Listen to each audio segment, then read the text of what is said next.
Section 194 TDS on rent. First layman లాంగ్వేజ్లో మనం మాట్లాడుకుందాం. ఏంటి నేనిప్పుడు నేనెవరు నేను ఒక కంపెనీ అనుకో. ఓకేనా? I'm one company. నేనిప్పుడు ఏంటి, నా కంపెనీ రన్ చేయడానికి ఒక బిల్డింగ్ అనేది రెంట్కి తీసుకున్నా. సో నేను రెంట్ పే చేయాలి కదా. పే చేసేవాడిని ఏమంటారంటే పేయర్. ఎవడైతే రిసీవ్ చేసుకుంటాడో వాడిని ఏమంటామంటే పేయీ. మనకి పేయీ అంటే పే చేస్తున్నవాడు పేయీ ఏమనుకుంటాం, అలా కాదు. ఎవడైతే పే చేస్తున్నాడో వాడు పేయర్ అనాలి. ఎవడైతే రిసీవ్ చేసుకుంటున్నాడో వాడు పేయీ. ఓకేనా? ఆ రెండు టర్మ్స్ తెలుసుకోవాలి. తెలుసుకున్నాంగా. నెక్స్ట్ ఏం చెప్తున్నాం? అయితే ఇలా నేను రెంట్ పే చేసేటప్పుడు టీడీఎస్ డిడక్ట్ చేయాలి. ఓకేనా? వేటి మీద అయితే ఇప్పుడు నేను ఏ కంపెనీ అన్నాను కదా, కంపెనీ అయితే ఓకే. అలా కాకుండా నేను ఒక ఇండివిజువల్ కానీ ఒక హెచ్యుఎఫ్ అయితే నేను టీడీఎస్ డిడక్ట్ చేయాలా? నేను ఇప్పుడు హౌస్కి రెంట్కుంటున్నానండి ఒక ఇంట్లో. నేను ఇప్పుడు టీడీఎస్ డిడక్ట్ చేయాలా? అక్కర్లేదు. బట్ ఎప్పుడు టీడీఎస్ డిడక్ట్ చేయాలి ఒక ఇండివిజువల్ హెచ్యుఎఫ్ కూడా అంటే, నార్మల్గా ఏం చెప్పాడు, any person other than individual or HUF. Individual HUF తప్ప మిగిలిన అందరూ కూడా ఎప్పుడైనా రెంట్ పే చేస్తే వాళ్ళు టీడీఎస్ డిడక్ట్ చేయాలి. మరి ఈ ఈ ఇండివిజువల్ హెచ్యుఎఫ్కి ఏమైనా ఎగ్జామ్షన్ ఇచ్చాము మనం అంటే లేదు. ఈ ఇండివిజువల్ హెచ్యుఎఫ్ వాళ్ళు కనుక ఒక ఇండివిజువల్ కానీ హెచ్యుఎఫ్ కానీ వాళ్ళ ఒక బిజినెస్లో ఉన్నారనుకో, ఆ బిజినెస్ యొక్క టర్న్ ఓవర్ 1 crore ఉందనుకో, అప్పుడు ఏం చేయలేడు, ఆడు కూడా డిడక్ట్ చేయాల్సిందే. లేదు, ఒక ఇండివిజువల్ ఆర్ హెచ్యుఎఫ్ ప్రొఫెషన్లో ఉన్నారు, వాళ్ళకి వచ్చే గ్రాస్ రిసిట్స్ ప్రిసీడింగ్ ఫైనాన్షియల్ ఇయర్లో 50 lakhs అన్న ఉన్నాయనుకో, వాళ్ళు కూడా టీడీఎస్ డిడక్ట్ చేయాలి. అంటిల్ దెన్ ఆ బిజినెస్ టర్న్ ఓవర్ కానీ గ్రాస్ రిసిట్స్ కానీ 1 crore ఆర్ 50 lakhs దాటనంత వరకు వాళ్ళు టీడీఎస్ డిడక్ట్ చేయాల్సిన అవసరం లేదు. ఫస్ట్ పాయింట్ ఇది. ఓకేనా? అయితే ఇప్పుడు మనం ఏం మాట్లాడుకున్నామంటే టీడీఎస్ డిడక్ట్ చేయాలి అని చెప్తున్నాం. ఎంత డిడక్ట్ చేయాలి టీడీఎస్ అంటే, ఒకవేళ ప్లాంట్ అండ్ మెషినరీ ఎక్విప్మెంట్ కనుక మనం రెంట్కి తీసుకుంటే అప్పుడు మనం 2% టీడీఎస్ డిడక్ట్ చేయాలి. అలా కాకుండా ఒక ల్యాండు, బిల్డింగు, ఫర్నిచర్ మీద అయితే 10% టీడీఎస్ డిడక్ట్ చేయాలి. మరి దీనికి ఏమైనా థ్రెష్ హోల్డ్ లిమిట్ ఉందా అంటే ఉంది. ఎంత ఉంది థ్రెష్ హోల్డ్ లిమిట్? 2,40,000. అంటే నువ్వు పే చేసే రెంట్ ఒక ఫైనాన్షియల్ ఇయర్లో 2,40,000 దాటనంత వరకు నువ్వు టీడీఎస్ డిడక్ట్ చేయక్కర్లేదు. అది నువ్వు ఇండివిజువల్ అవ్వు, హెచ్యుఎఫ్ అవ్వు, కంపెనీ అవ్వు, ఎవడన్నావు, ఒక 2,40,000 దాటనంత వరకు you know need to pay TDS. ఎప్పుడైతే ఆ థ్రెష్ హోల్డ్ లిమిట్ దాటుతుందో అప్పుడు నువ్వు రెస్పెక్టివ్గా 2%, 10% అనేది టీడీఎస్ డిడక్ట్ చేయాలి. అయితే ఇంకొక పాయింట్ డిస్కస్ చేసుకోవచ్చు. ఒకవేళ ఒక బిల్డింగ్కి ఇద్దరు ఓనర్స్ ఉన్నారండి. ఈ ఇద్దరు ఓనర్స్కి ఇద్దరికి కలిపి 2,40,000, లేకపోతే ఒక్కొక్కరికి 2,40,000 అంటే ఒక్కొక్కరికి లిమిట్ 2,40,000. ఓకేనా? అంటే ఏ అనేవాడు రిసీవ్ చేసుకునే అమౌంట్ 2,40,000 డిడక్ట్ దాటనంత వరకు there is no need to deduct. ఎప్పుడైతే వాడు దాటుతాడో అప్పుడు అలా ఇండివిజువల్ పాయింట్లు చూడాలి. ఇద్దరికి సెపరేట్గా అప్లికబుల్ అవుతుంది అన్నాడు. ఇంకొక పాయింట్ ఏమైనా ఉందంటే, ఇంకొక పాయింట్, ఇంట్రెస్టింగ్ పాయింట్ ఇది. సెక్షన్ 196ని కూడా మనం కలిపి చదవాలి. సెక్షన్ 196 ఏం చెప్తుందంటే, ఒక క్వశ్చన్లో ఉంది మనకి. ఆ క్వశ్చన్ వచ్చినప్పుడు మనం డిస్కస్ చేసుకోవచ్చు మళ్ళీ. ఏంటంటే, ఒక స్టేట్ బ్యాంక్ ఆఫ్ ఇండియా వాళ్ళు ఏం చేశారంటే ఒక బిల్డింగ్ రెంట్కి తీసుకున్నారు. కానీ ఆ బిల్డింగ్ ఎవరిదంట? సెంట్రల్ గవర్నమెంట్ యొక్క బిల్డింగ్. ఇప్పుడు స్టేట్ బ్యాంక్ ఆఫ్ ఇండియా అనేవాళ్ళు సెంట్రల్ గవర్నమెంట్కి ఏం చేయాలి? రెంట్ పే చేయాలి. ఈ రెంట్ పే చేసేటప్పుడు టీడీఎస్ డిడక్ట్ చేయొచ్చు అంటే డిడక్ట్ చేయకూడదు. ఎందుకు డిడక్ట్ చేయకూడదు? ఎస్బీఐ అనేది ఏంటి? అదర్ దాన్ ఇండివిజువల్ హెచ్ఎఫ్ఏ కదా. అండ్ అది 2,40,000 దాటుతుంది అనుకో, అప్పుడు ఖచ్చితంగా డిడక్ట్ చేయాలి కదా. అంటే ఏమంటున్నాడంటే, వీడికి సెక్షన్ 196 ప్రొటెక్షన్ ఇస్తుంది. ఏమంటే, ఎప్పుడైనా సరే గవర్నమెంట్కి మనం ఏమైనా పే చేసేటప్పుడు they are exemption in respect of payments made to government from application of the provisions of tax reductions at source. ఏంటంటే మనకు స్టోరీ ఇది. ఇందులో గవర్నమెంట్ ఈ టీడీఎస్ డిడక్ట్ చేయాల్సిన అవసరం లేదు. They are exempted. సో వాళ్ళకి నువ్వు టీడీఎస్ డిడక్ట్ చేయకూడదు mister state Bank of India, అంతే. ఇది మొత్తం మనం లైక్ లేమన్ లాంగ్వేజ్ మాట్లాడుకున్నాం. ఒకసారి థియరిటికల్ కూడా ఒకసారి చదివేసుకుందాం. ఏంటి వీడు చెప్పేది అంటే, సెక్షన్ 194 రెంట్ ఏం మాట్లాడుతున్నాడు? పేయర్ అంటే ఎవడు? పే చేసేవాడు. Any person other than individual or HUF whose turn over. నార్మల్గా ఎవరికైనా అప్లికబుల్ అవుతుంది other than individual HUF. But individual హెచ్యుఎఫ్కి ఎప్పుడు అప్లికబుల్ అవుతాట? వాడి యొక్క టర్న్ ఓవర్ కానీ గ్రాస్ రిసిట్స్ కానీ ఇన్ బిజినెస్ ఆర్ ప్రొఫెషన్ బిజినెస్‌లో టర్నోవర్ ఉంటది. ప్రొఫెషన్‌లో గ్రాస్ రిసీట్స్ ఉంటది. ఓకేనా? Up to 1,00,00,000 or 50,00,000 in preceding financial year. అది ఎప్పుడైతే దాటుతుందో అప్పుడు మాత్రమే వాళ్ళు టీడీఎస్ డిడక్ట్ చేయాలి. బట్ వాళ్ళ యొక్క థ్రెషోల్డ్ లిమిట్ ఎంత అంటే 2,40,000 ఫర్ ఇయర్. అయితే టీడీఎస్ రేట్స్ ఎలా ఇచ్చాడు? ప్లాంట్ అండ్ మెషినరీ ఎక్విప్‌మెంట్స్ మీద 2% ఇచ్చాడు. ల్యాండ్, బిల్డింగ్, ఫర్నిచర్ మీద 10% ఇచ్చాడు. అయితే ఇప్పుడు ఒక మొబైల్ టవర్స్ మీద అన్న పదం వాడతాడు. మొబైల్ టవర్స్ మీద టీడీఎస్ ఎంత డిడక్ట్ చేయాలంటే మొబైల్ టవర్స్ మీద 2% చూడు payment of for use of mobile towers ఎంత 2% టీడీఎస్ అండర్ సెక్షన్ 194ఐ. ఓకే. నెక్స్ట్ ఇంకేముందంటే ఒకవేళ సబ్ లీజ్ చేసుకున్నాం lump sum lease premium paid for acquisition of long term lease. మనం లాంగ్ టర్మ్ లీజ్ ఎక్వైర్ చేసుకున్నందుకు ఏం చేయాలి? You have lump sum lease premium paid for acquisition of long term lease. Long term lease ఏమైనా తీసుకున్నప్పుడు అప్పుడు TDS deduct చేయాలంటే no TDS is required. Lump sum payment చేస్తున్నాం దేనికి? లీజ్ ఎక్వైర్ చేసుకున్నందుకు అప్పుడు టీడీఎస్ డిడక్ట్ చేయాల్సిన అవసరం లేదు. పేయి అంటే ఎవడో పేయి అవతల వాడు ఓనర్ ఎవడైనా ఉండొచ్చు. వాడు రెసిడెంట్ అవ్వచ్చు. కాకపోతే వాడు రెసిడెంట్ అయి ఉండాలి. వాడు ఎవడైనా అవ్వచ్చు. Any resident person just if you are a resident then will deduct TDS అంతే. అయితే ఇంకొకటి ఇంపార్టెంట్ పాయింట్ ఏంటంటే ఇందులో ఎడిషనల్ పాయింట్స్ కొన్ని ఫాలోయింగ్ కేసెస్లో సెక్షన్ 194ఐ అప్లికబుల్ కాదు. చూడడానికి మనకు 194ఐ అప్లికబుల్ అవుతుంది అనుకుంటాం కానీ అది అవ్వదు అని చెప్తాడు. ఏంటవి? ఒకవేళ ఇది ఆల్రెడీ మనం 194సిలో మాట్లాడుకున్నాం. ఇవి ఎక్కడ కవర్ అవుతాయట? సెక్షన్ 194సిలో కవర్ అవుతున్నాయట ఇవి. ఓకే, నాట్ అండర్ సెక్షన్ 194ఐ. Landing and parking charges paid by airline company to airport authority. Hyderabad ఎయిర్పోర్ట్కి మలేషియా నుంచి ఒక కింగ్ఫిషర్ ఎయిర్లైన్స్ నుంచి కింగ్ఫిషర్ ఎయిర్లైన్స్ నుంచి ఎలా చెప్పాలి ఇది? మలేషియాలో స్టార్ట్ అయ్యి కింగ్ఫిషర్ ఎయిర్లైన్స్ హైదరాబాద్కి వచ్చింది. ఇప్పుడు కింగ్ఫిషర్ ఎయిర్లైన్స్ హైదరాబాద్ వాడికి పేమెంట్ చేయాలి. ఏం పేమెంట్ చేస్తాం? ల్యాండింగ్ పార్కింగ్ చేసి అంటే మన ఫ్లైట్ని హైదరాబాద్ పోర్ట్లో పెట్టడానికి మనకు స్పేస్ ఇచ్చాడు కాబట్టి వాడికి పే చేయాలి. ఇప్పుడు దీని మీద సెక్షన్ 194 అప్లికబుల్ చేయాలా వద్దా అని క్వశ్చన్ అడుగుతాడు. అక్కర్లేదు. ఎందుకు అక్కర్లేదు అంటే వాడు నీకు జస్ట్ ఫ్లైట్ ల్యాండింగ్ అవ్వడానికే ఇవ్వట్లేదు వాడు. వాడు ఏమిస్తాడు? అక్కడ నీకు నావిగేషన్ ఇవ్వాలి, వెదర్ కంట్రోల్స్ చెప్పాలి, అక్కడ వెదర్ ల్యాండ్ చేయొచ్చా ల్యాండ్ చేయకూడదా అని చెప్పి కొన్ని ప్రోటోకాల్స్ ఉంటాయి. ఒక ఫ్లైట్ అనేది ల్యాండ్ అవ్వాలంటే ఇవన్నీ ప్రోటోకాల్స్ అన్ని ప్రొవైడ్ చేస్తున్నాడు కాబట్టి this is not you are not only paying for parking charges మాత్రమే కాదు, అక్కడ ల్యాండ్ ఒక్కదానికే కాదు, వాళ్ళు ప్రొవైడ్ చేస్తున్న సర్వీసెస్ కూడా. సర్వీసెస్ అన్నప్పుడు సెక్షన్ 194సి. సో 194సిలో మనం టీడీఎస్ డిడక్ట్ చేయాలి, నాట్ అండర్ సెక్షన్ 194ఐ. నెక్స్ట్ ఏంటి? Payment to contractors for hiring vehicles. Payment to contractors for hiring vehicles hire చేసుకోవడానికి కాంట్రాక్టర్స్కి ఏమైనా పే చేస్తే అది కూడా 194సిఏ. Payment of cooling charges to cold storage owners. అదే మిర్చి అది పెట్టుకుంటారు కదా కోల్డ్ స్టోరేజెస్లో ఎవరో ఫార్మర్స్, అది కూడా 194సిఏ. అక్కడ 194ఐ రాదు. ఇక్కడతో ప్రొవిజన్ గురించి అయిపోయింది. తీయాల్సిన అవసరం లేదు. We will solve few questions. ఇంకొక చిన్న పాయింట్ చెప్పడం మర్చిపోయాను. ఏంటంటే ఇప్పుడు నాకు డౌట్ చెప్పాలి. ఏంటంటే ఇప్పుడు ప్లాంట్ అండ్ మిషనరీ ఎక్విప్మెంట్ మీద 2,40,000, ఫర్నిచర్ అండ్ ఫిక్చర్స్ మీద సెపరేట్గా 2,40,000 అంటే ఒక్కొక్క దానికి సెపరేట్ ఎగ్జంప్షన్ 2,40,000 లేదంటే అన్నిటికి కలిపి 2,40,000 అంటే అన్నిటికీ కలిపి ప్లాంట్ మెషినరీకి సెపరేట్గా, ఎక్విప్మెంట్కి సెపరేట్గా, లేదంటే ల్యాండ్కి సెపరేట్గా, బిల్డింగ్ సెపరేట్ అలా లేదు. మొత్తం అన్నిటికి ఈ మొత్తం అన్నిటికి క్లస్టర్గా లిమిట్ ఎంత అంటే 2,40,000. ఎప్పుడైనా సరే వీటన్నిటిలో కూడా కలిపి కంపేర్ చేసుకొని అది 2,40,000 ఆడితే అప్పుడు టీడీఎస్ డిడక్ట్ చేయాలి. ఓకేనా? ఇప్పుడు let us go with question number 14 from Atul sir book. Atul sir బుక్లోంచి క్వశ్చన్ నెంబర్ 14 ఏం చెప్తుందంటే చూడు, ఇప్పుడు ఒక ఏబీసీ అనే ఒక ఎవరు వాళ్ళు లిమిటెడ్ ఒక కంపెనీ ఉందండి. ఆ కంపెనీ అనే వాళ్ళు ఏం చేస్తున్నారంటే జే అనే వ్యక్తి దగ్గర నుంచి ప్లాంట్ అండ్ మెషినరీని బిల్డింగు రెంట్కి తీసుకున్నారు. ప్లాంట్ అండ్ మెషినరీకి ఎంత పే చేస్తున్నారట? Plant and machinery first building చూద్దాం. బిల్డింగ్కి ఎంత పే చేస్తున్నారు? బిల్డింగు 25,000 పెర్ మంత్ పే చేస్తున్నారు. ఎప్పుడు తీసుకున్నారు? With effect from 1 October 2024. ఉండి పెద్ద చేస్తా. ఓకే చూడు, ప్లాంట్ అండ్ మిషనరీ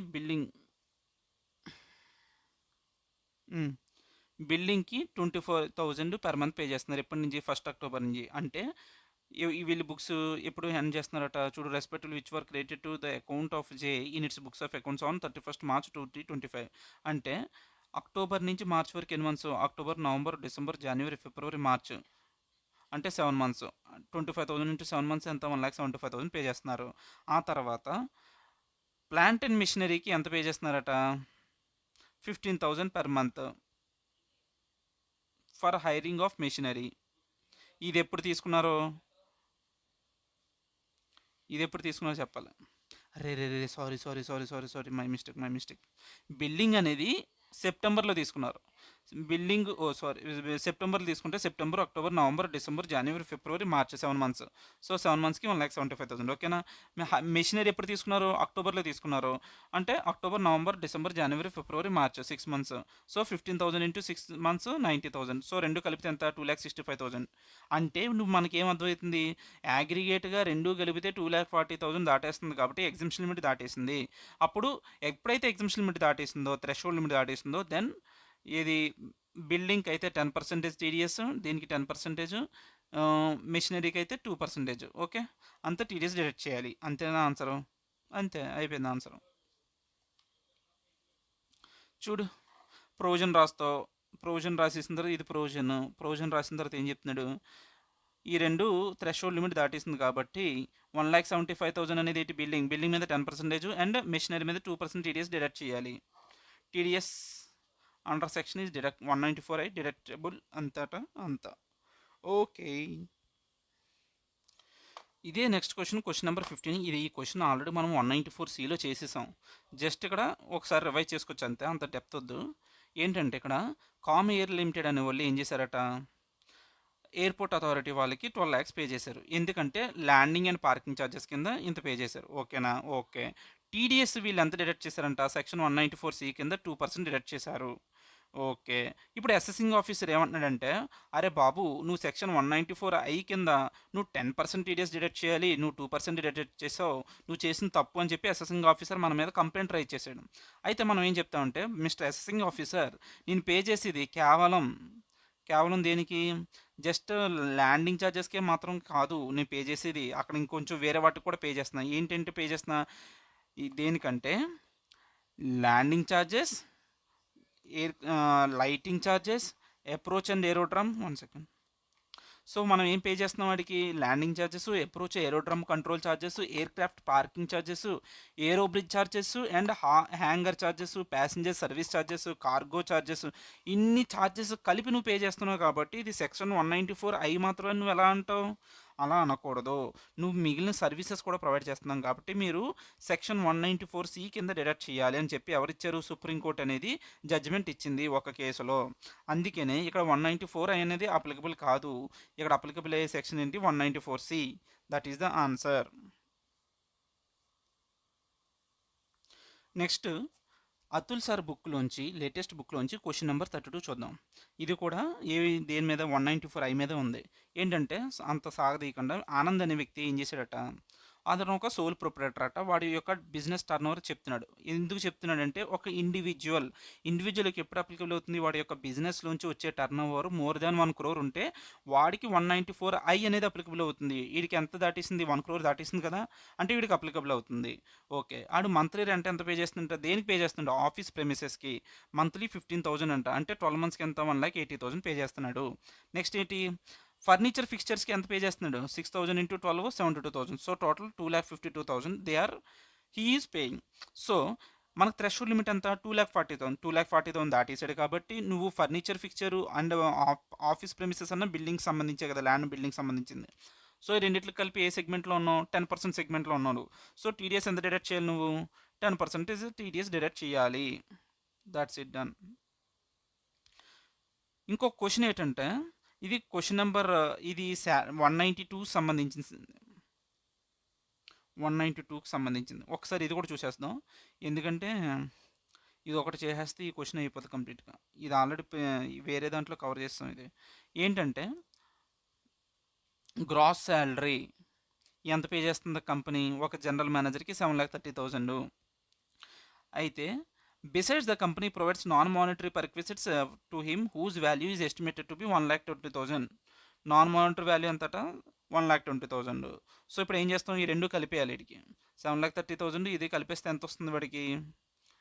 ఈ రెండు కలిపితే వాడు హీ ఈజ్ గెట్టింగ్ 8,50,000 టోటల్గా వచ్చేది అడిగి నాన్ మానిటరీ పర్క్విజిట్స్ కూడా కలిపేస్తాయి. అప్పుడు మనకి స్టాండర్డ్ డిడక్షన్ ఎంత 75,000 తీసేస్తే ఇంత ఉంది. దీని మీద వాడు ఏమంటున్నాడు ట్యాక్స్ లయబిలిటీలో, general manager has not given any declaration regarding the opt out of section 115 BAC. 115 BAC is a new scheme వద్దు అని చెప్పి వాడు ఏం డిక్లరేషన్ ఇవ్వలేదు.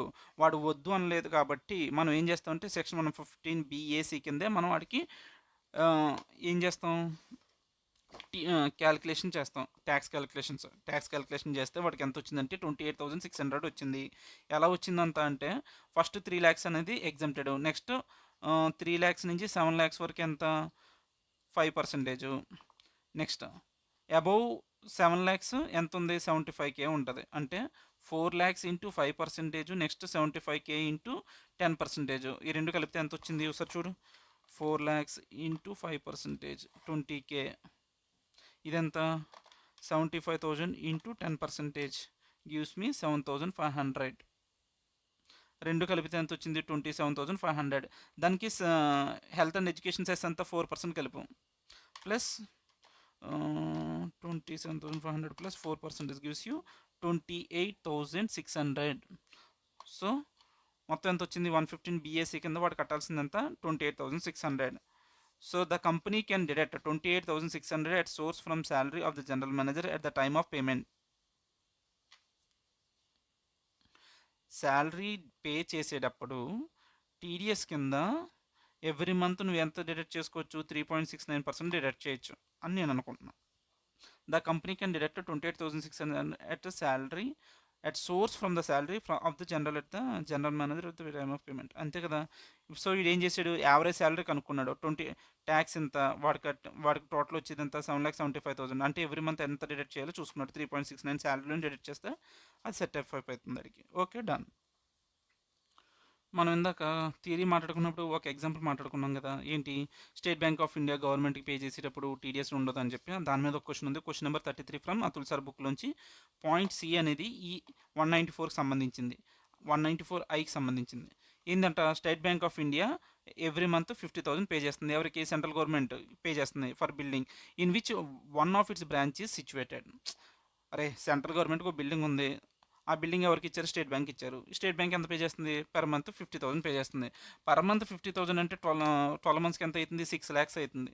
6 lakhs అంటే it is exceeding 2,50,000 threshold limit కాబట్టి now they need to deduct TDS under section 194I 10% deduct చేయాలి. But ఇక్కడ సెక్షన్ 196(1) ప్రొటెక్ట్ చేస్తుంది అనమాట.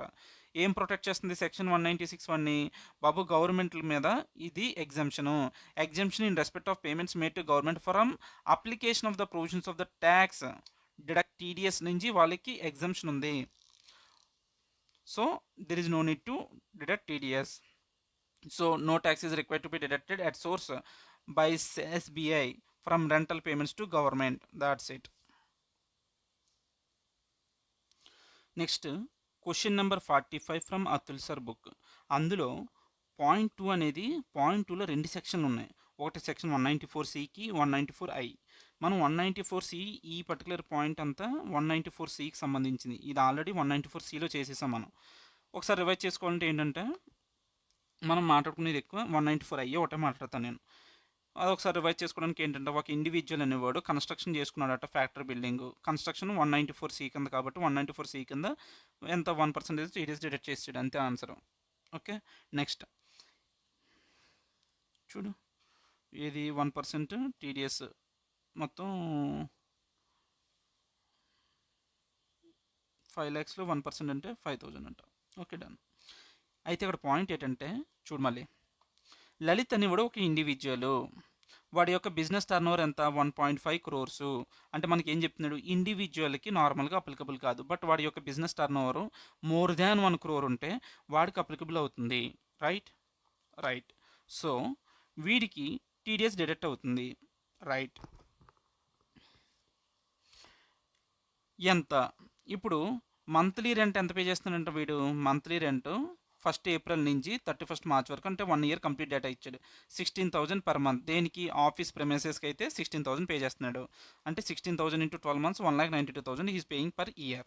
ఆ తర్వాత ఏంటి? 5,500 అనేది దేనికి పే చేస్తున్నట్ట? For use of service charges కింద పే చేస్తున్నట్ట. దేనికి? Furniture and fixture. Furniture and ఫిక్చర్కి 5,500 ఇంటూ 12 66,000, రెండు కలిపితే 2,58,000.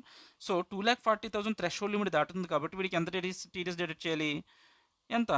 ల్యాండ్ బిల్డింగ్ ఫర్నిచర్ ఫిక్చర్స్ అన్నింటికి 10% కాబట్టి we have to deduct 10% is TDS. 2,58,000 మీద 10% టీడీఎస్ డిడక్ట్ చేయాలి. అంతే answer. So 25,800 TDS need to be deducted. With this we completed 194I. Let's go with next section 194IB, rent of immovable property. Okay, ఏం చెప్తున్నాడు? మనం చూసుకున్నట్టయితే మనం ఏం మాట్లాడడం? 194I సెక్షన్ గురించి మాట్లాడుతూ పేయర్ అంటే ఎవడు? పే చేసేవాడు. పేయర్ ఎవడై ఉండాలని చెప్పాం అక్కడ? Any person other than individual or HUF అని చెప్పావు కదా. ఇప్పుడు మరి ఇండివిజువల్ హెచ్యుఎఫ్ వాళ్ళకి అప్లికబుల్ కాదు అన్నావు. వాళ్ళకి అప్లికబుల్ కావాలంటే వాళ్ళు either they should be in business or profession. బిజినెస్లో 1 crore దాటి ఉండాలి, ప్రొఫెషన్లో అట్లీస్ట్ గ్రాస్ రిసీట్స్ 50 lakhs దాటి ఉంటేనే వాళ్ళకి 194I అనేది అప్లికబుల్ అవుతుంది అన్నావు. మరి మిగిలిన వాళ్ళు పే చేయక్కర్లేదా? ఇప్పుడు నేను ఎవరిని? ఇండివిజువల్ని, నాకు బిజినెస్ లేదు, ప్రొఫెషన్ లేదు, బట్ నెలకి రెంట్ 50,000 కడతాను అనుకో, లేదా 60,000 రెంట్ కడతాను అనుకో, నాకు టీడీఎస్ అప్లికబుల్ కాదా అంటే అవుద్ది, but not under section 194I. Will tax you under 194IB. అదే చెప్తున్నాడు చూడు. పేయర్ ఎవడై ఉండాలంటే ఇండివిజువల్ కానీ హెచ్యుఎఫ్ కానీ, but they should not covered under section 194I. Okay, payee ఎవరికి పే చేయాలి? అగైన్ సేమ్, రెసిడెంట్ పర్సన్ అయి ఉండి ఎవరికైనా పే చేయొచ్చు. అప్పుడు రేట్ ఎంత అంటే వాడికి 2% ఈజ్ ద రేట్. ఎగ్జామ్షన్కి ఎంత? What is the threshold limit? 50,000 per month. అంటే 50,000 లోపల కింద తక్కువ పే చేస్తే there is no need to deduct TDS. But 50,000 దాటితే టీడీఎస్ డిడక్ట్ చేయాలి. ఎప్పుడు డిడక్ట్ చేయాలి? ఇయర్లో లాస్ట్ మంత్లో డిడక్ట్ చేయాలి. For example April to March అనుకున్నాం అనుకో, మార్చ్ మంత్లో డిడక్ట్ చేస్తావు. లేదు అనుకుంటే payment or credit of the last month rent. Next ఏంటి? లేదు అనుకుంటే నేనేం చేస్తాను? ఇన్ ద మిడిల్లోనే నేను వేకేట్ చేసేస్తున్నాను హౌస్. అప్పుడు ఎప్పుడైతే వేకేట్ చేసేస్తున్నానో లాస్ట్ మంత్ రోజున పే చేయాలి. Payment or credit of last month of rent of tenancy if property is వేకేటెడ్ during the previous year. ఒకవేళ ఇప్పుడు నార్మల్గా ఏం చేస్తామంటే, ఫర్ ఎగ్జాంపుల్ చూడు, ఇక్కడ నేను 60,000 రెంట్ పే చేస్తున్నాను అనుకో. ఎన్ని మంత్స్ ఉన్నాను? 12 మంత్స్ ఉన్నాను. 12 మంత్స్కి ఎంత పర్సెంటేజ్? 2%. ఎంతైతే వచ్చిందో అది లాస్ట్ మంత్ మార్చ్ మంత్లో డిడక్ట్ చేయాలి. ఇప్పుడు నేను 12 మంత్స్ లేను. ఎన్ని మంత్స్ ఉన్నాను? ఓన్లీ 6 మంత్సే ఉన్నాను అనుకో, అప్పుడు 6 మంత్స్ చేస్తావు. ఇలా 6 మంత్స్ కూడా కాకుండా 5 మంత్స్, 5.5 మంత్స్ ఉన్నాను అనుకో, 5.5 మంత్స్, అప్పుడు ఏం చేస్తావు అంటే 5.5 అంటే ఇక్కడ డేస్లోకి మార్చేయాలి. అది ఇప్పుడు జస్ట్ ఒక 20 days అలా అన్నాడు అనుకో, అప్పుడు డేస్లో మార్చి క్యాలిక్యులేట్ చేయాలి. లేదు ఇప్పుడు 3 మంత్స్ అన్నాడు అనుకో, 3 మంత్స్ అయితే 3 మంత్స్ తీసుకుంటావు. అలా కాకుండా 2 month 15 days ఉన్నాడు అనుకో, అప్పుడు ఏం చేస్తావు? 2.5 చేయాలి. అదొక పాయింట్ గుర్తుంచుకోవాల్సింది. ఇంకోటి ఏంటంటే, ఇప్పుడు నాకు పెర్ మంత్ ఎంత రెంట్? 60,000. నాకు క్యాలిక్యులేట్ చేస్తే నేను టీడీఎస్ ఎంత డిడక్ట్ చేయాలి అంటే ఒక 75,000 టీడీఎస్ డిడక్ట్ చేయాలని వచ్చింది. కానీ నా పర్ మంత్ రెంట్ ఎంత? 60,000. ఇప్పుడు టీడీఎస్ ఎంత డిడక్ట్ చేయాలి అంటే I don't need to deduct 75,000 అక్కర్లేదు. ఎందుకంటే దీనికి క్యాప్ ఉంది. క్యాప్ అంటే మ్యాక్సిమం ఎంతవరకు పే చేయగలవు అంటే నువ్వు పర్ మంత్ రెంట్ ఎంత అయితే ఉందో అంత మాత్రమే టీడీఎస్ డిడక్ట్ చేయాలి. అంత మించి నువ్వు చెయ్యకూడదు. ఓకేనా? నెక్స్ట్ ఇంకొక పాయింట్ గుర్తుంచుకోవాల్సింది ఏంటంటే, ఈ పాన్ నాట్స్ ఫర్నిష్డ్ బై పేయి. మన పేయి గనక మనకి ఎవడు పేయి అంటే ఎవడు? ఓనరు.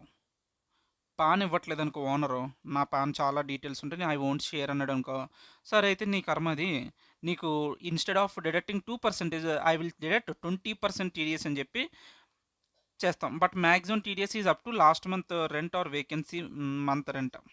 బట్ ఎంత మ్యాక్సిమం అంటే ఇదే చెప్పాం కదా, ఇప్పుడు టీడీఎస్ మ్యాక్సిమం ఎంత డిడక్ట్ చేయగలం అంటే లాస్ట్ మంత్ రెంట్ వరకే మనం టీడీఎస్ డిడక్ట్ చేయగలం. అంతకుమించి మనం టీడీఎస్ డిడక్ట్ చేయలేము. సరే, ఇప్పుడు ప్రొవిజన్ అయిపోయింది. Will try to solve few questions. So let us go with question number 18 from Atul sir book. ఇదే కాన్సెప్ట్ మీద ఉండే క్వశ్చన్ ఇది. ఒక సాలరీడ్ ఇండివిజువల్ ఉన్నారు. ఎవరు? వాడి పేరు ఎక్స్ అనేవాడు ఉన్నాడు. అయితే వాడు పెర్ మంత్ రెంట్ ఎంత పే చేయాలట? 55,000 పర్ మంత్. ఎవరికి పే చేయాలి? వై అనే వ్యక్తికి పే చేయాలి రెంట్. అయితే is he required to deduct TDS? TDS deduct చేయాలా? చెప్పు. మనకి ఆడు 194 ఐలోకి వెళ్తాడా? వెళ్ళడు. ఎందుకు వెళ్ళడు అంటే వాడు బిజినెస్ టర్న్ ఓవర్ లేనోడు. సో కానీ 194 ఐబి కింద అట్రాక్ట్ అవుతాడు. ఎందుకంటే వాడు రెంట్ మోర్ దాన్ 50,000 ఉంది కాబట్టి. సో అప్పుడు ఏం చేస్తావు? ఎన్ని మంత్స్ రెంట్? ఫ్రమ్ అక్టోబర్ నుంచి ఎప్పటి వరకు? ఇయర్ ఎండ్ వరకు చూడు. October, November, December, January, February, March, 6 months. Okay, 6 months మనం ఏం మాట్లాడుకున్నాం? టీడీఎస్ 194 ఐబీ కింద 2% పర్ మంత్ 55,000. సో ఇవన్నీ మల్టిప్లై చేస్తే 6,600 వచ్చింది.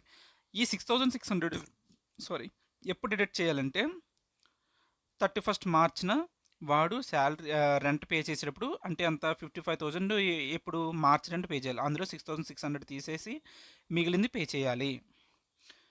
Has to be deducted from rent payable for March month. ఒకవేళ వాడు గనక డిసెంబర్లోనే వెకేట్ చేసేస్తున్నాడు అనుకో, అక్టోబర్, నవంబర్, డిసెంబర్, అంటే 3 మంత్స్ ఉంటాడు. 3 మంత్స్కి ఎంత చేస్తావు? 55,000 2% 3 మంత్స్కి 3,300 వచ్చింది. డిసెంబర్ మంత్ నుంచి has to be deducted from the rent payable for December 2024. Okay, next. In case would your answer in case mister Y does not provide his PAN to mister X, tax would be deductible 20%. ఆడేమడుగుతున్నాడు? ఒకవేళ PAN submit చేయకపోతే ఎంత percent deduct చేస్తావు అంటే 20% deduct చేస్తాము instead of 2%. అంటే ఇప్పుడు ఎంత? 55,000 ఇంటూ 20% ఇంటూ 6 మంత్స్ అంతే 66,000.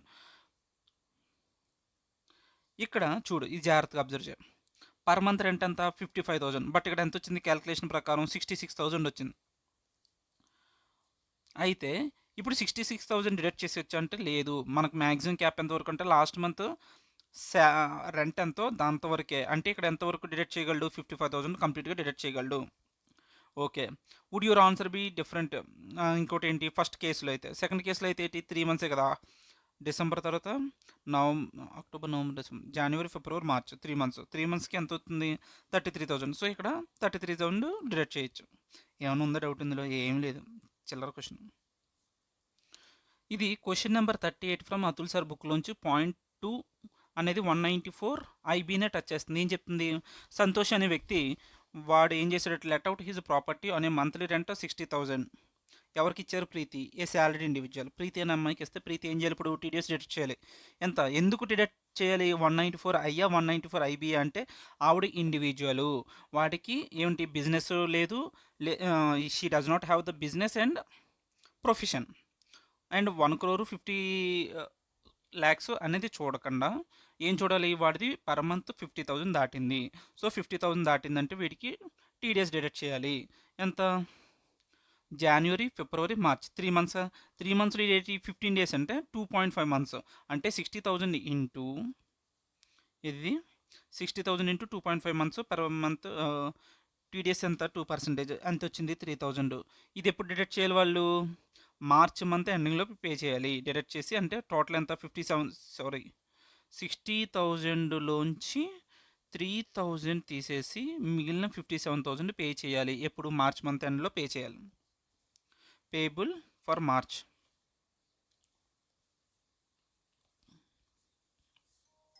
$57,000. డన్. మళ్ళీ ఇప్పుడు నెక్స్ట్ క్వశ్చన్ ఏంటంటే question number 39 from Atul sir book. Point 2 ఇక్కడ కూడా ఏంటంటే శ్రీకాంత్ అనే వ్యక్తి ఎవరట? Software employee. Very good. అయితే ఓనర్ ఎవరు? అశోక్ అనే ఓనర్ ఉన్నాడండి. ఓనర్ ఏం చేశాడు? వాడు పానిచ్చాడు. పానిస్తే శ్రీకాంత్ అనేవాడు రెంట్ కొంటున్నందుకు రెంట్ పే చేయాలి.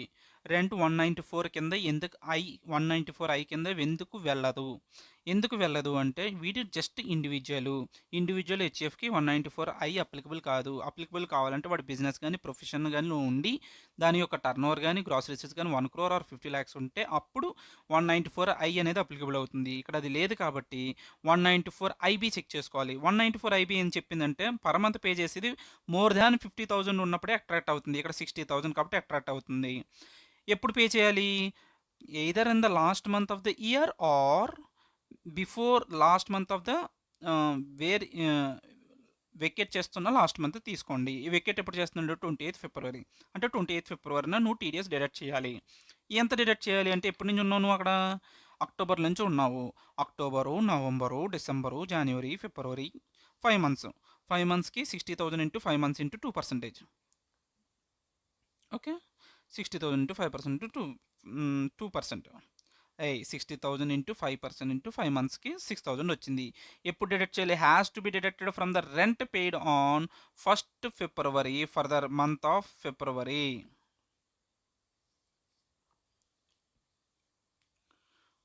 రెంట్ ఎప్పుడు పే చేయలేడు? 20. ఒకసారి ఇంకొక పాయింట్ ఉంది అక్కడ. ఎప్పుడు వెకేట్ చేశారట వీడు? 28th ఫిబ్రవరినా. ఈ మంత్ రెంట్ ఎప్పుడు ఇస్తాం? హౌస్ రెంట్ ఎప్పుడు కూడా బిగినింగ్లో ఇస్తాం కాబట్టి నువ్వు బిగినింగ్లోనే ఆడికి ఇవ్వకముందే నువ్వు టీడీఎస్ డిడక్ట్ చేయాలి 1st February for the month of February 25. Okay, with this we're done with 194 IB. Next section 194 IC. చాలా సింపుల్, సాగదీయాల్సినంత టైం కూడా పట్టదు. ఏం చెప్తుందంటే 194 ఐసి payment under joint development agreement. అసలు ఏంటి స్టోరీ ఫస్ట్ అర్థం చేసుకొని చూడు. ఇప్పుడు ఒక ఇండివిజువల్ ఉన్నారండి, ఈయనకు ఒక ల్యాండ్ ఉంది. ఈ ల్యాండ్ ఎవరికి ఇచ్చారు? ఒక డెవలపర్కి ఇచ్చారు, ఎల్ఎన్టీ అనే వాళ్ళకి. వాళ్ళు ఏం చేస్తారు? వీడికి కన్సిడరేషను వాడు ఏం చేశాడు? ఆ ల్యాండ్ మీద పెద్ద పెద్ద ఫ్లాట్లు కట్టేసి వాడు ల్యాండ్ ఇచ్చినందుకు వాడికి ఆ ఫ్లాట్లో ఆ పెద్ద అపార్ట్మెంట్లో కొన్ని ఫ్లాట్స్ ఇచ్చాడు, అలాగే కన్సిడరేషన్ ఇచ్చాడు, క్యాష్ ఇచ్చాడు. సో ఇప్పుడు మనం టీడీఎస్ అనేది ఓన్లీ క్యాష్కే, ఏదైతే కైండ్లో ఉన్నదానికి మనం టీడీఎస్ అప్లై చేయం. ఓన్లీ క్యాష్ మానిటరీ పేమెంట్స్ ఏదైతే ఉంటుందో దాని మీద చేస్తాం. ఇక్కడ క్యాష్ ఇచ్చాడు కదా, ఆ క్యాష్ మీద ఏం చెప్తున్నాడు? టీడీఎస్ 10% డిడక్ట్ చేయాలి. ఎవరు డిడక్ట్ చేయాలి? డెవలపర్ డిడక్ట్ చేసి ఇండివిజువల్కి ఇవ్వాలి. ఓకేనా? ఇక్కడ థ్రెష్ హోల్డ్ లిమిట్ 0. అసలు రూపాయి వచ్చినా సరే నువ్వు టీడీఎస్ డిడక్ట్ చేయాల్సిందే. ఓకే, అంతే, అంత మించి ఇంకేం లేదు స్టోరీ. ఒకసారి చూడు ఇక్కడ, పేయర్ బుక్స్లో చూస్తున్నా. పేయర్ ఎవడు? Any person. పేయి ఎవడికి పే చేయాలి? పేయి అంటే ఇక్కడ ఇండివిజువల్, వాడు మాత్రం రెసిడెంట్ అయ్యే ఉండాలి. ఎంత rate of TDS? 10%. TDS on money consideration, not on kind. ఇక్కడ ఫ్లాట్ మీద పడదు, క్యాష్ మీద పడుతుంది. అంతే అయిపోయింది. మనం ఒక 2 క్వశ్చన్లు ఉన్నాయి, చూద్దాం. Let us go with question number 39 from Atul sir book. Atul sir బుక్లోంచి 39 క్వశ్చన్లో పాయింట్ 1 194 ఐసీ మీద ఉన్న క్వశ్చను ఏం చెప్తుందంటే, ఒక ల్యాండ్ ఓనర్ ఉన్నాడండి. ఆయన ఏం చేశాడు? ఏ అనే వ్యక్తి ల్యాండ్ ఓనర్. ఆడు బి అనే వ్యక్తికి, బి అని కూడా ఎవడో డెవలపర్ అట, వాడికి ల్యాండ్ ఇస్తే వాడు ఏం చేస్తున్నాడు? అక్కడ బిల్డింగ్ అది కన్స్ట్రక్ట్ చేసి వాడు ల్యాండ్ ఇచ్చినందుకు వాడికి ఏమి ఇస్తున్నాడు? 5 అపార్ట్మెంట్స్ ఇస్తున్నాడు, అలాగే 25 lakhs క్యాష్ ఇస్తున్నాడు. ఇప్పుడు దీని మీద టీడీఎస్ ఇంప్లికేషన్స్ ఏంటి అని అడుగుతున్నాడు. మనకేం తెలుసు? మనకి this is in the nature of section 45(5)(a) అంటాడు. ఏంటి ఇది? Specified agreement, joint development agreement మీద అప్లికబుల్ అయ్యే సెక్షన్. అదే సెక్షన్ కూడా మనకు అక్కర్రా. మనకి ఏంటి ఇక్కడ కావాల్సిన? టీడీఎస్ ఎంత డిడక్ట్ చేయాలి? ఎవడు డిడక్ట్ చేస్తాడు? డెవలపర్ డిడక్ట్ చేయాలి. ఎందుకంటే వీడే కదా ల్యాండ్ ఓనర్కి డబ్బులు ఇస్తున్నాడు. సో 25 lakhs మీద ఎంత? 10% టీడీఎస్ డిడక్ట్ చేయాలి. అంటే 25,000 డిడక్ట్ చేసి మిగిలిన క్యాష్ వాడికి ఇవ్వాలి. ఎవరికి? ఓనర్కి ఇవ్వాలి. చూడు, 25 lakhs మీద 10% టీడీఎస్ డిడక్ట్ చేసి మిగిలిన అమౌంట్ అనేది పే చేయాలి 194 ఐసీ కింద. That's it. Will go with next question. Question number 41 from Atul sir book.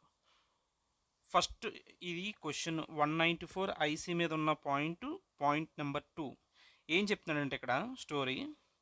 John అనే ఒక వ్యక్తి ఉన్నాడండి, ఆయన దగ్గర ల్యాండ్ ఉంది. ఓకే, 10 acres ఆఫ్ ల్యాండ్ అనేది ఎవరికి ఇచ్చాడు? హెచ్ఎన్టీ అనే వాళ్ళకి ఇచ్చాడు. జాన్ అనేవాడు ల్యాండ్ ఇచ్చాడు 10 acres. ఇప్పుడు హెచ్ఎన్టీ వాళ్ళు ఏమి ఇస్తున్నాడు? వీడికి 6 crores ఇస్తున్నాడు, ప్లస్ 6 flats ఇస్తున్నాడు. అది క్రక్స్ క్వశ్చన్. ఒకసారి చదవనా కావాలంటే. హెచ్ఎన్టీ అనేవాళ్ళు రియల్ ఎస్టేట్ డెవలపర్స్ అట. వాడు ఎవరికి ఇచ్చాడు? జాన్ అనేవాడితో అగ్రిమెంట్ రాసుకున్నారు. ఏమని?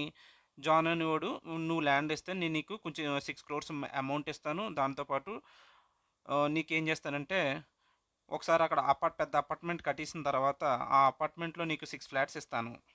ఓకే, మనకి ఇప్పుడు ఏం చెప్తున్నాడంటే ఇక్కడ చిన్న ట్విస్ట్ పెట్టాడు. ట్విస్ట్ ఏం కాదు కానీ చిన్న కన్ఫ్యూజ్ చేస్తాడు మనకి. ఈ ఫ్లాట్స్ యొక్క వాల్యూ ఎంతట? Fair market value of the flats అనేది 1.2 crores అట.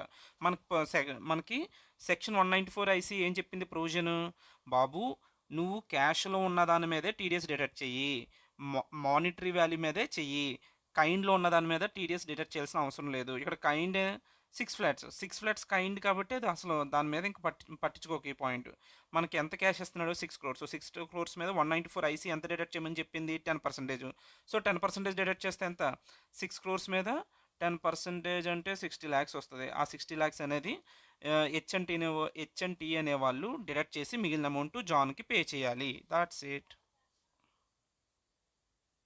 చూడు 194 ఐసీ 10% 60 lakhs డిడక్ట్ చేసి మిగిలిన అమౌంట్ ఇచ్చేసాడు. Done with this 194 IC is done, completed.